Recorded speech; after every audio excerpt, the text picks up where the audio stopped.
Salut, Cătălin. Ești pe mult, să știi. Da. Bine, mulțumim. Perfect.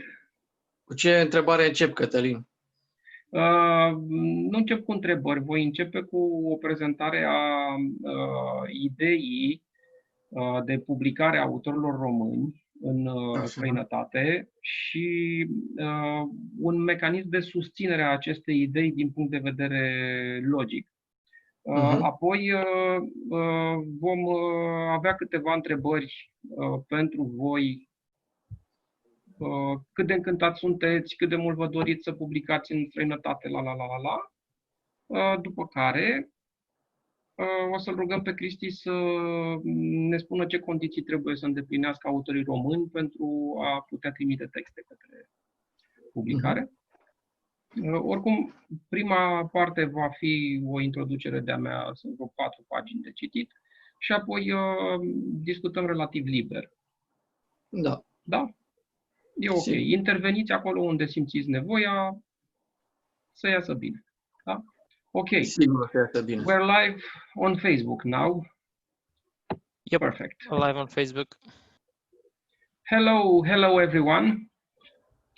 It's a pleasure for me to see you again today after yesterday when SpaceX managed to bring the 2 American astronauts to Earth, brought the Dragon capsule. Such achievements make us lovers of science and fiction look at the work we do with confident eyes, and every time I see such achievement, I aspire even more to succeed. Because the future belongs to the people who dream of it and act to turn their dreams into reality.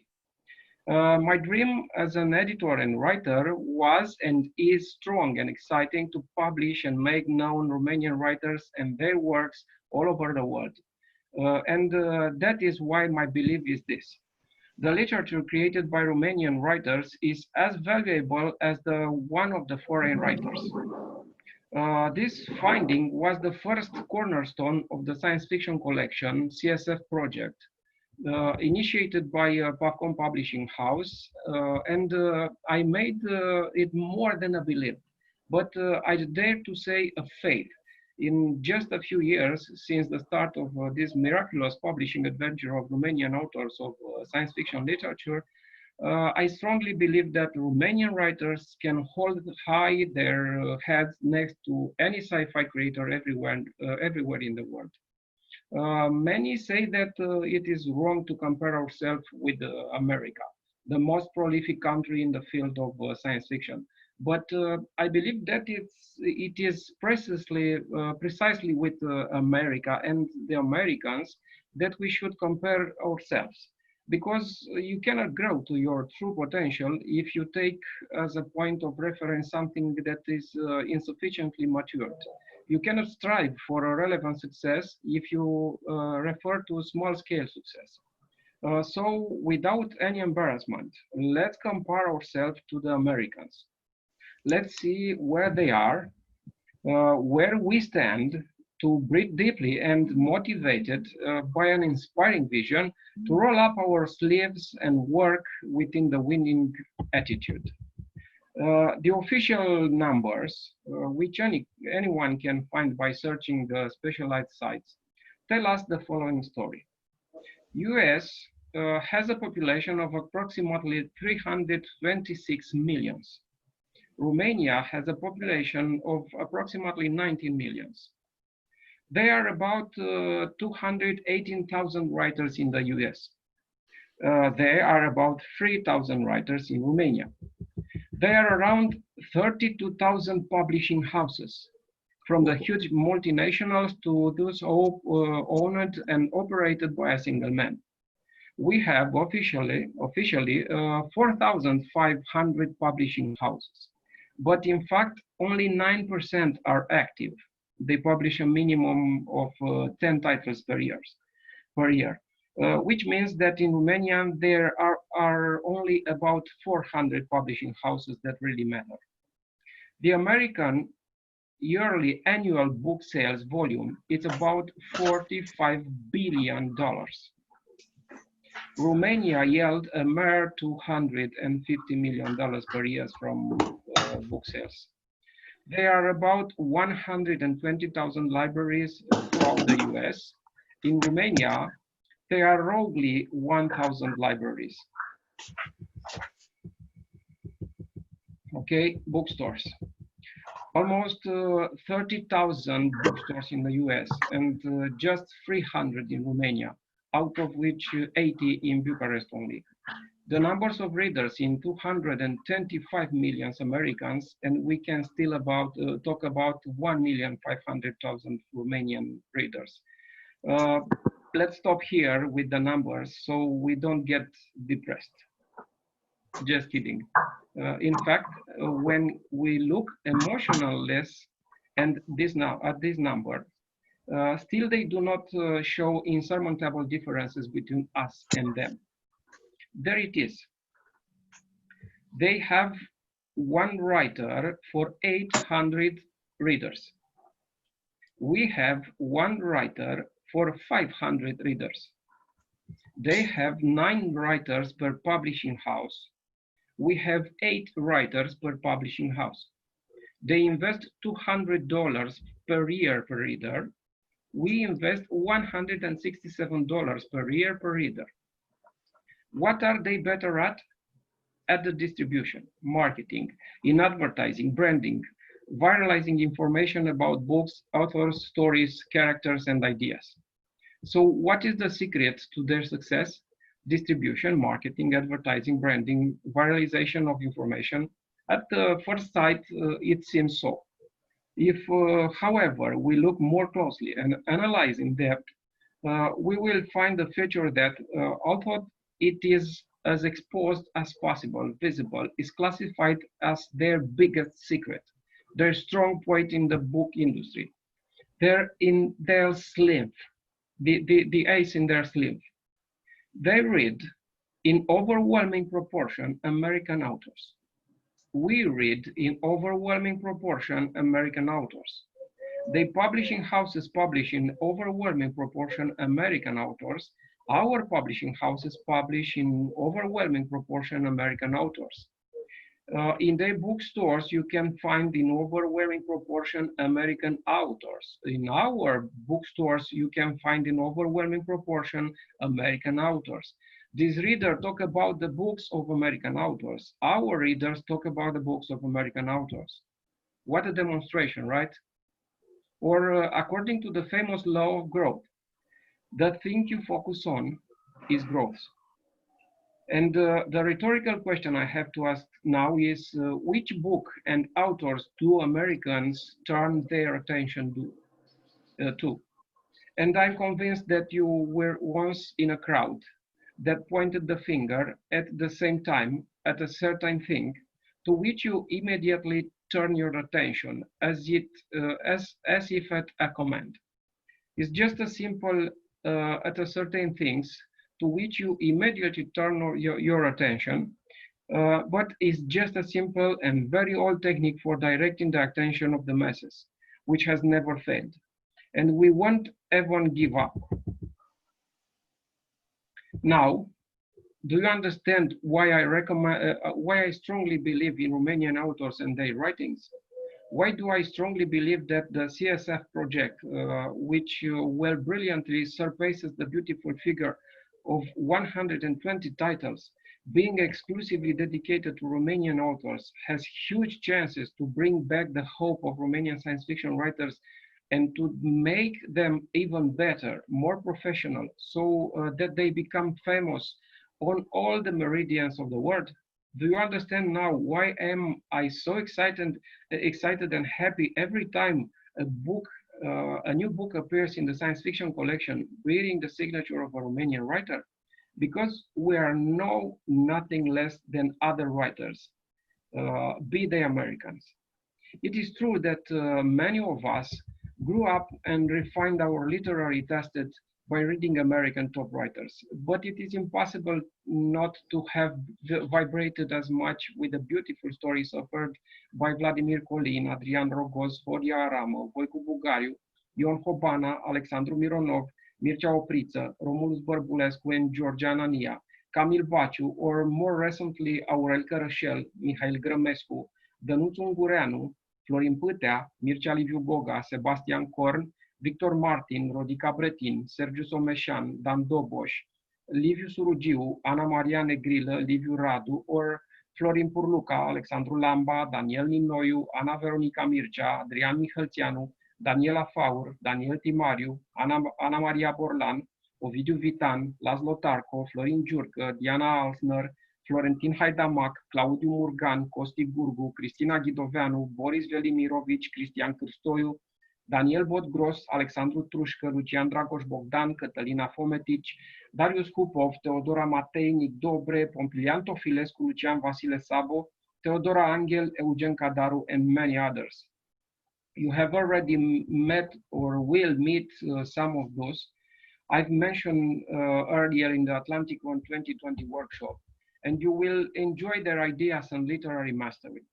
Giving them the chance to buy their stories, read them, and talk about them, you will find that they will comply with the law of growth. And by growing in just a few years, they will become better and better as more readers will buy their books and recommend them to their friends, who in turn will read and talk about them to their friends and so on. You have already realized why American authors are good. And you also realize why Romanian authors are just as good. Because the readers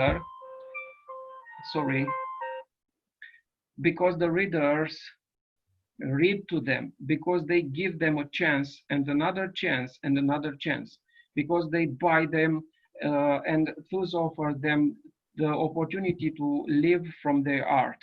They obviously make a permanent effort to and chisel the art and bring it to the level of mastery, thus respecting its readers and fans who invest in them. That is why this year we started the project of publishing and promoting Romanian writers in America and through Amazon.com all over the world. We created a wonderful partnership with the Century Benchmark Publishing House from Atlanta, Georgia, founded by Dr. Cristian Cârstoiu, an experienced publisher who founded in Romania almost 3 decades ago, the well-known Amaltea Publishing House. You will be able to discover in this way on Amazon and in other American online bookstores the good Romanian writers, their stories and short stories translated into English. And because the Romanian diaspora in the United States, Canada, and around the world is huge, it is said more jokingly, more seriously, that if we gathered all Romanians abroad, we could form a people as numerous as the one in the country. We rely on their desire to read the works of writers of the same blood as them, to feel again the thrill of literature springing from one of the oldest civilizations on earth, that of the Carpathian Danubian Pontic Basin.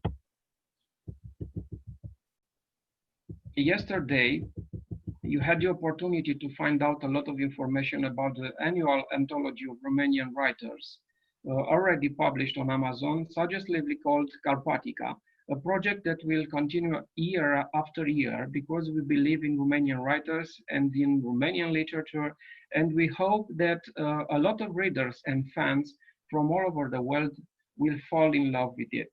Therefore, my dear one, at the end of my presentation, allow me to give you my fate as a reader, editor, and writer, the one that guided me and made the CSF project come to life. The literature created by Romanian writers is the same as valuable as that of foreign writers. For what really makes writers valuable in the attention given to them by writers who speak the same language with them. Thank you. Now, if you have any questions to ask me and my guest today, Cristian Cârstoiu, Ana Maria Borlan, and Ovidiu Vitan, we are at your disposal. In the meantime, I would like to ask the founder of Century Benchmark Publishing House, Cristian Câstoiu, to tell us what are the conditions that must be met by the new texts sent by Romanian authors to the published in the US. Cristi, Yes. please. Well, hi, Catalin. Hello, everybody. I would say good morning because it's morning here. But I have to say good afternoon because I guess most of our listeners are in Romania now. Great to be again with our friends. So just to answer your question very briefly, I would say that as far as I'm concerned, the most important thing, the critical criterion would be quality. As for those who have listened to us yesterday, I will repeat it. For the other ones that haven't been with us yesterday, probably they will hear the first time. My goal is to create on the long run a brand of Romanian writers, a country brand. So when somebody says, "Oh, that's a writer from Romania," to switch in their mind, "Oh, that should be a good thing for me to read." I'm saying that because Romania, being a small country, having by itself a small market, it's not known internationally. We don't have a brand as a country for writing, unfortunately. I mean, here and there, a book was published, whatever, but it was individual efforts.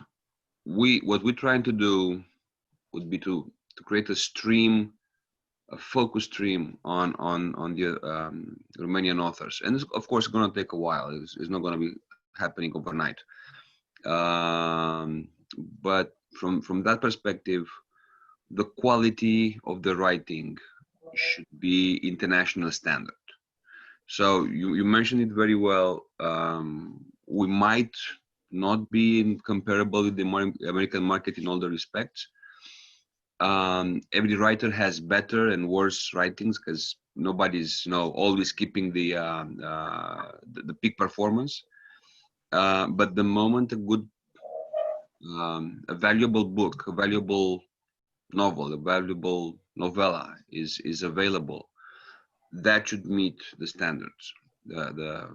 I want not only an American reader to a Kentucky Joe to say, that's an interesting thing for me to read, but I envision somebody, I don't know, in Brazil, somebody in South Africa, somebody in India, reading the same thing and having the same feeling, simply because, as I said before,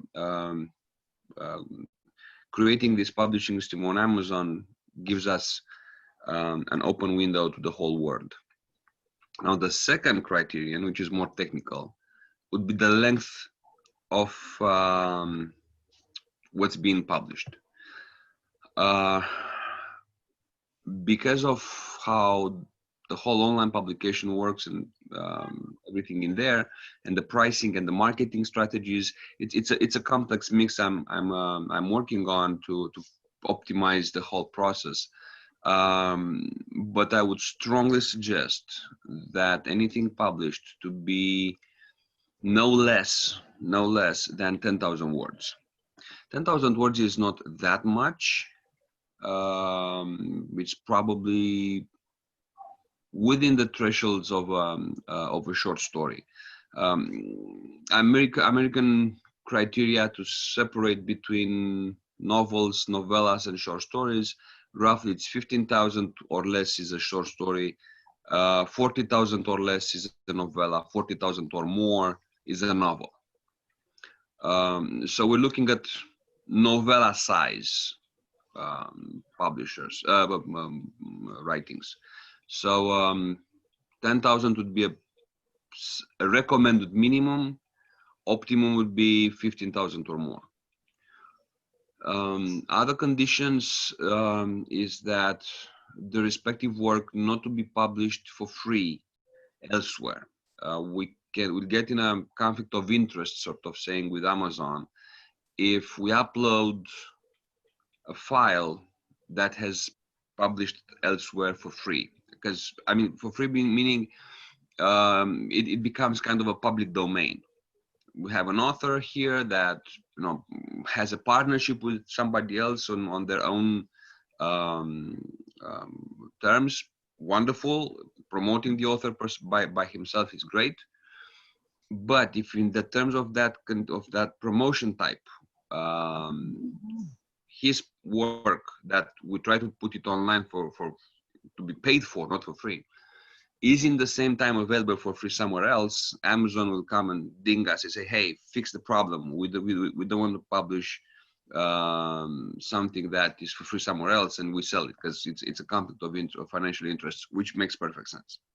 So in a nutshell, 3 conditions: good quality writing, more than 10,000 words, ideally it's 15,000, and not to be available for free somewhere else. Excellent. Thank you very much, Christy. For writers to see this presentation, please send the text in English to Pavcon Publishing House. Emails editura@pavcon.ro or to editurapavcon@yahoo.com. The document must contain your identification data, name and surname, correspondence address, telephone number, email address. I want to ask Ana Maria Borlan what made her join to our project. Anna? Thank you. Yes. I just was thinking a little bit. Okay. Thank you for your question. It is a great project. It's an ambitious project. And what is coming after or behind the ambition, it is the passion. If you don't have the passion, you cannot go forward. This is about my experiences in my life. As a writer or what other things I did in my life, if I don't believe in what I'm doing, if I don't like it, I don't put my entire soul and mind in this passion, you cannot go forward. You can go, but it's hard, and you won't like it. Something to be forced to do, it's not a good thing.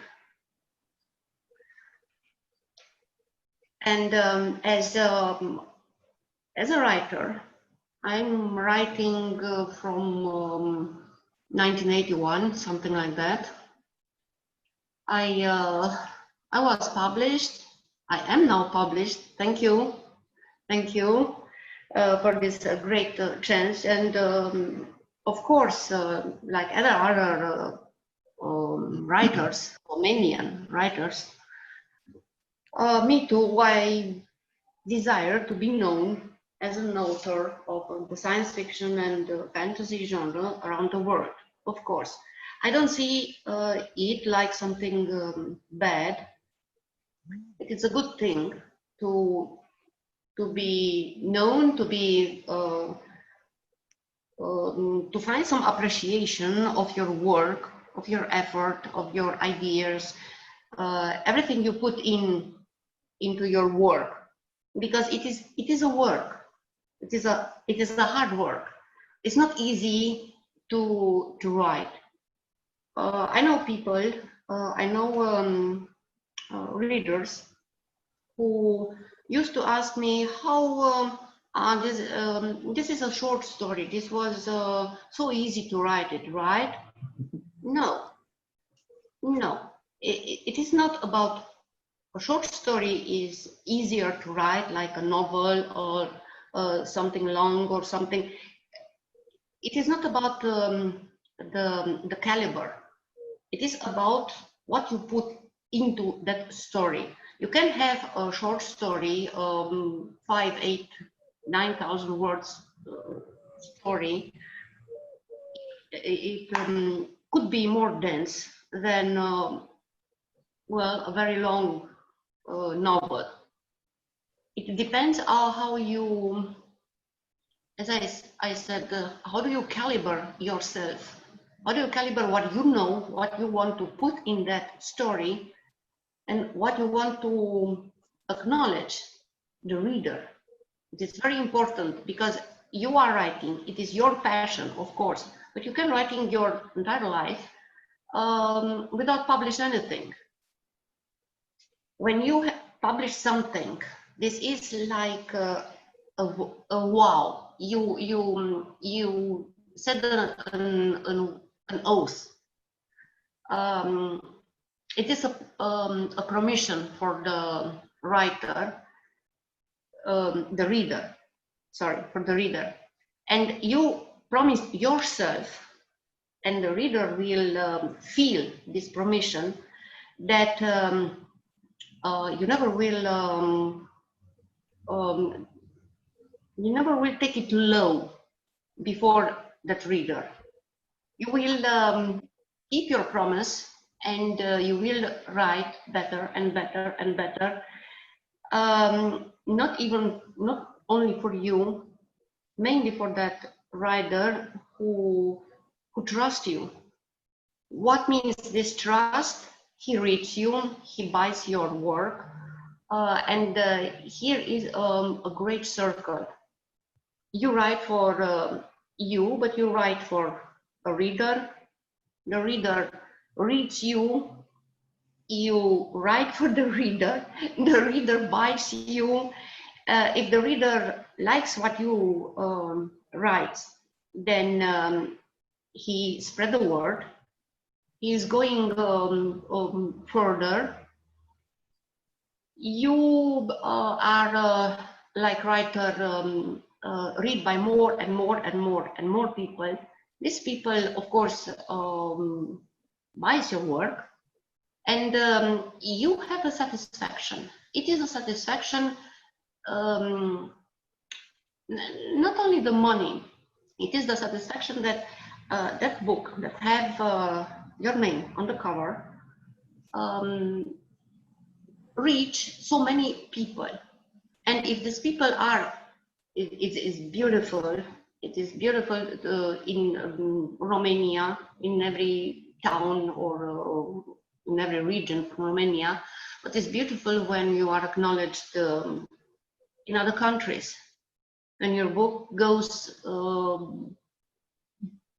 further away, like in America, like in Canada, like in Australia, like in Asia.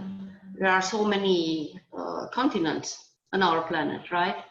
That you have this right to be published and be known from a lot of people. There are how many people are we on the planet Earth? 8 billion, 9 billion, 10 billion in a few years. It will be nice if 1 billion people would become your fan. But for this, you have to work hard, because you have to work very hard.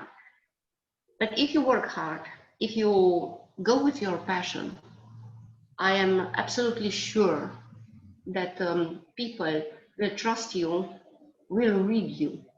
And this is the most important fact of a writer. Because if you write only for you, okay, it's good for exercise, it's good for the mind, it's good for your soul. It's good to don't be bored at home. You can write. But if you write with use, that you can, your writing can be useful. That is the best thing that can happen to a writer. And not all writers or some writers. I'm talking now here about the science fiction and the fantasy writers. It is a very important niche in the world. There are huge communities of fans. People like to read science fiction, to read fantasy, all the genre, the subgenre of all these great two umbrellas. And there is a huge misconception in the world, and not only in the world. Unfortunately, it is also in Romania, that the Romanian writers, the Romanian authors of science fiction and fantasy, they don't write valuable literature. No, they have it is not okay. It's a very bad and ugly thing to say about a country's population, that they have only a few writers and cannot write. If they cannot write, they cannot be published. If they cannot be published, they cannot be translated. If they cannot be translated, nobody will read them, and they will not reach out in other countries who would like to read. Others don't know us, and we have to do something about that, because we have a voice, we have talent, we have passion, and I say for all the science fiction and fantasy authors from Romania, we write good. We write very good, in the same level of American science fiction and fantasy authors, in the same level of the British authors, same level of the other authors in Europe, in Asia, in whatever the world you will. If it's not enough, we can also translate and sell our publications and work on other planets. Why not? Good idea. Yes. Thank you. Thank you very much, Anna. Thank you very much. Thank you. I would like to the same question for the writer of Ovidiu Vitan. Please, Ovidiu, why you join our project? Hello, everybody. Hi. Why did I join your project? Do you hear me? Yes. Why did I join your project? Well, I had to. It was the thing that I had to do, you know. I The know, thing- but I'm yeah. thinking. I'm very excited. I'm actually more than excited. I'm hyped to do this, because this thing makes me think more about what can be done in science fiction, in literature, and in science fiction. Because not only because now you address a bigger market, more readers. I'm not thinking financially. That's what you do. I'm only thinking about more readers. Okay, and not only that, but readers who were exposed to the American science fiction. Okay, and I'm thinking, on one hand, there is no Romanian science fiction. It is just science fiction. Just science fiction written by people on another continent, in another country. On the other hand,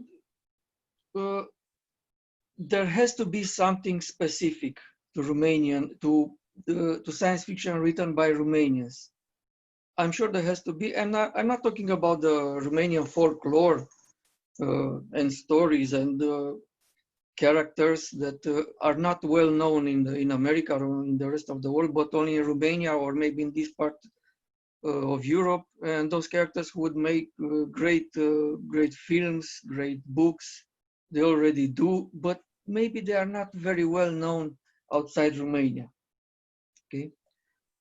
And if we write for the American people, for the American market, I'm thinking that there is some kind of a artificial boundary here. The boundary, and this applies to any country, I think, because you know, we're thinking about going to the stars, to another planets, to another galaxies, to another dimensions. But here on Earth, we are divided by political boundaries. Okay, they are artificial. At least I saw them as artificial. There will be a someday when we won't need them. Okay, and it will be easier, I don't know, for the writer Constantin D. Pavel to go to New York, let's say, and present his book, his latest book. Okay, it will just be writers and readers, and this is only normal. I think this is only normal, you know. And I'm excited, as I was saying. Okay, thank you very much to join us because you are a good writer, and your books is very appreciated here in Romania. Great, Christy, what do you think is the first steps for writers and for you and me, the editors of this project, to make a step forward this year with this project? We published a hand of stories on Amazon this week, and the idea of this project grow in mind of writers from Romania, and it's okay for this time to tell us what is the next steps. Okay. I was listening earlier to what Mrs. Borlan was saying about a good short story that can be only 8,000-9,000 words, and it was a thought that I had earlier, but now I remember that it is absolutely okay if a writer has a short story which is less than 10,000 words for us to publish it, if we could pair that with another one. So we make like a short 2-story volume that both stories together would go above the threshold of 15,000, let's say. That would be okay. This is exactly what we've done with Florin Puluca's stories, Following Alice and Ambition Mode. Because Ambition Mode is a nice story. It's exactly as Ana Maria Borlan said. It's a condensed one that gives a strong message in just a few words, sort of saying. But it's too short to be published by itself. So by pairing it with Following Alice, we get another 15,000 words. It's something that is publishable. So no worries if you don't have enough long stories. We can publish them in pair with another one. So that would be absolutely feasible. What's the next for the authors? Keep writing. I mean, the author should keep writing. What I would suggest is this, though: if you're an author and you already have stories, novellas, novels that you want them to be published, then they should send their writings to you guys, and you decide what and how. It's not going to be my decision what we publish. Pretty much, I'm just the American half of the whole project. The Romanian half, which is you guys, you have to do the publishing work. Select the authors, check the texts, work with the translation. On my end, I can arrange a second review of the English translation by a native American speaker, native English speaker in America. I mean, because I know that for translation sometimes is tricky. Typically, we all who work in publishing, we know when we translate it into Romanian, we have Romanians who speak English and translate and adapt to Romanian. Unfortunately, there are not that many Americans who speak Romanian fluently for them to translate from Romanian to English directly at a high level of the language. So we have to do it in two steps. The first step would be to have the Romanian work translated into English by us, by the Romanians. And on my end, once I have an English version of that text, I'll have it reviewed by native English speakers to adjust, to adapt, to make it sound American. That would be one step. Another step is if it's an author that hasn't written yet something that he wants to publish in the US on publish internationally, but the idea sounds appealing and the thought is, hey, I'd like to be part of that project. Welcome aboard.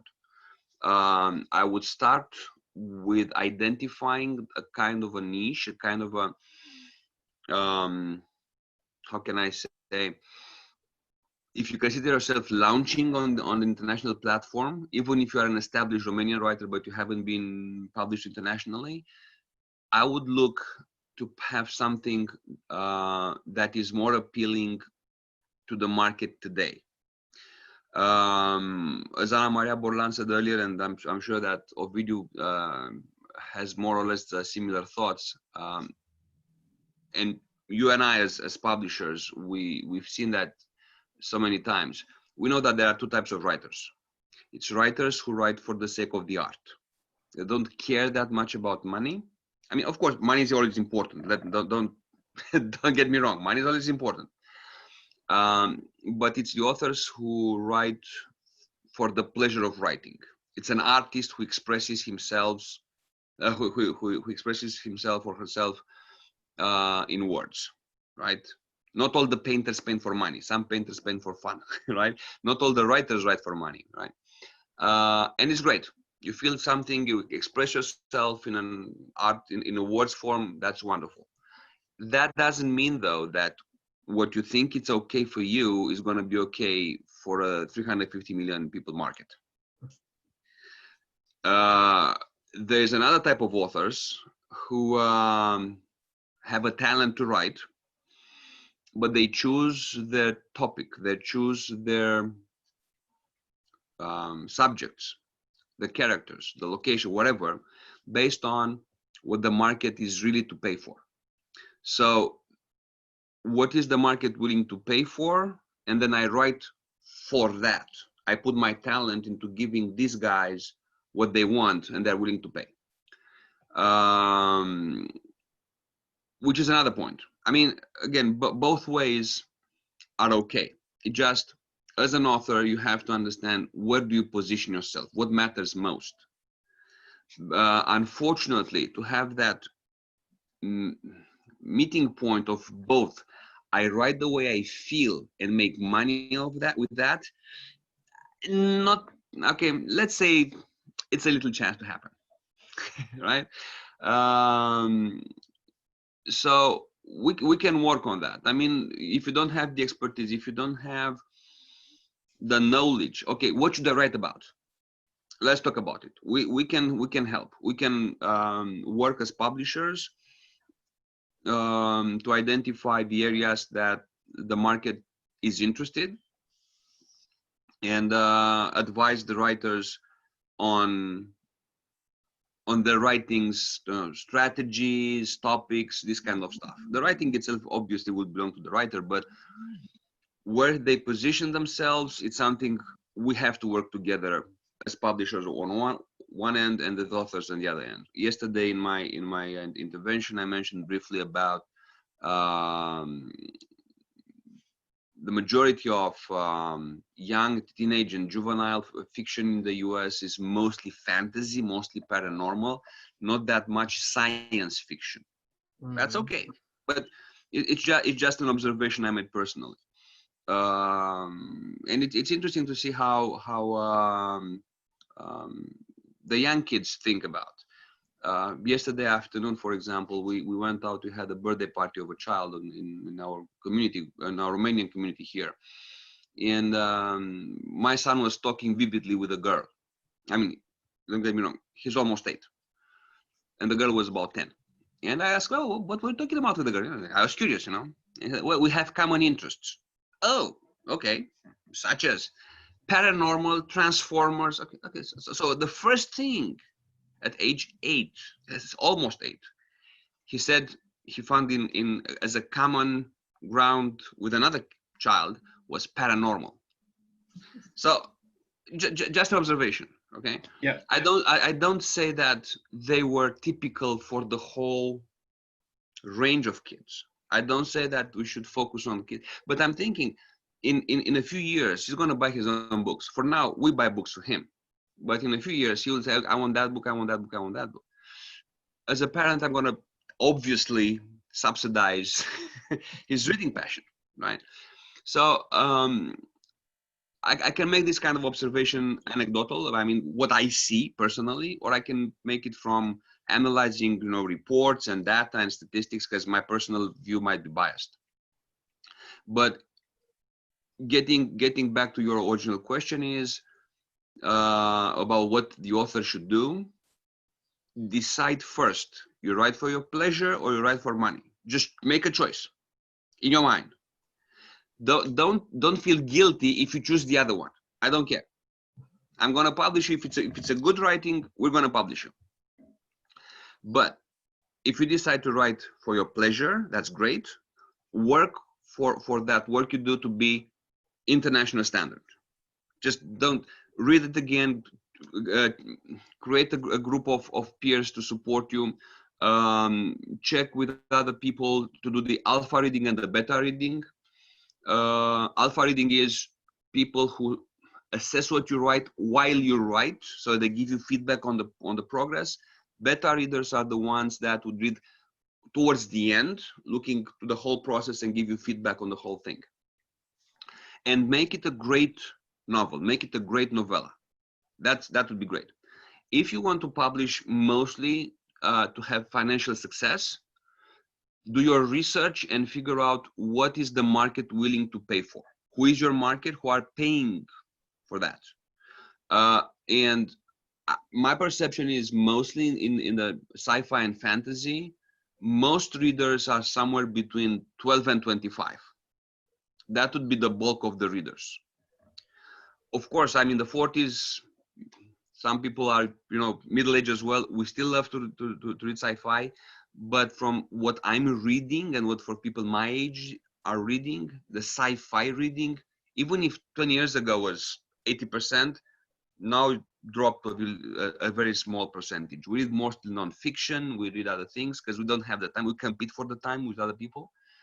But looking for teenage to mid-20s, what do they like? What are the topics they like? How do they prefer to have the information sent to them? What kind of readings they have? And ideally, the easiest way to do that is just check the bookseller reports. Look at the top sellers. Find the top seller in your niche, in your genre. And if you look at Amazon on categories, you'll see how many categories they have. And the moment you click on fantasy, you have a drop-down menu with other subcategories. If you go on science fiction, you have a drop-down with other subcategories. And go on each of them and see what are the top sellers. Find something that is close to your mindset. If you want to write something and your idea is about time travel, great. Go on Amazon, go on sci-fi, choose time travel, click on that, drop down, choose the best sellers, and just either buy some of them and read them, or simply go on Amazon Kindle and look on the preview, and you have a consistent number of pages, not just 3 pages. It's like 30, 40 pages. It's very consistent how much content they give you as a preview. Read that carefully. See the verbiage. See how long the sentences are or how short. See how complex the writing is. Polish your writing to match the top sellers in your field, in your genre. That would be my publisher's advice. And work on that. If your style is to have like 19th century classical Romanian writers with paragraphs that count 100 words, and the American teenage reader today reads a paragraph that is shorter than 10 words, you should switch to that. It's something you have to do to improve the style of your writing. Ideas is one thing, plot, characters, it's one thing. How you describe this, the choice of words, is another thing. If the choice of words you have doesn't match the style that people are ready to read, you lose them. Think about reading patterns. When we were younger and we used to read, how did we do that? We were lying in bed at night with a book and just read until we fall asleep. Or we're traveling in a train, going to the summer camp to, let's say, a random name Atlantic Run. And in the train, coming from the corners of the country, the whole train was dragging, and we're reading, okay, which is, we're missing the rhyme because it was sometimes hopping, but we're reading, right? It was a 5-hour drive or 5-hour ride, whatever. What's the habit today? In the 5 minutes, they wait in line until the next customer finishes so they can pay with a whatever they buy in the shopping cart. They have 5 minutes. They pull out the phone and they read something on the screen. It's a different reading pattern. And if the paragraph you have is longer than the screen, you have a problem. They're not gonna finish that by the time they have to start and check out whatever they bought. I'm not trying to make jokes. I'm trying to give insights of a publisher who wants to sell his authors. My goal is not just to publish a video, to publish you, or to publish Ana Maria Bolano, to publish Aurel Carașelu or whatever. That's not my goal. My goal is for these people to not only to be published, but to be successfully published. The key word is success in the whole sentence. And success has a number of factors, and the quality of writing is just one of them, okay? But it's the one that we have to start from. So, in a nutshell, to just go, because I don't want to monopolize the whole thing. As an author, decide why are you writing? Pleasure or money? They don't come in the same bucket, unfortunately. Once you decide, choose your target audience, do your research, and write so that those people can relate to you and buy your books. Reach us, reach Catalin or reach me. I'm more than happy to give you hints and directions. That's where our publishing skills come into place. Our role as publishers is becoming obvious. Guide the authors ahead of writing, and this is something that we've seen in the past. There are two types of writers in terms of the relationship with the publisher. One type is the guy that goes home by himself, do his typing, has a manuscript, and then goes from publisher to publisher, trying to be published. And if it's a suggestion on making some changes, making some improvement, not very happy, he'll go to the next one. Maybe the other guy will publish as is. So it's the author that comes with in his mind, a finished product, a gem, right? A precious stone that has to be now polished and just put on the display.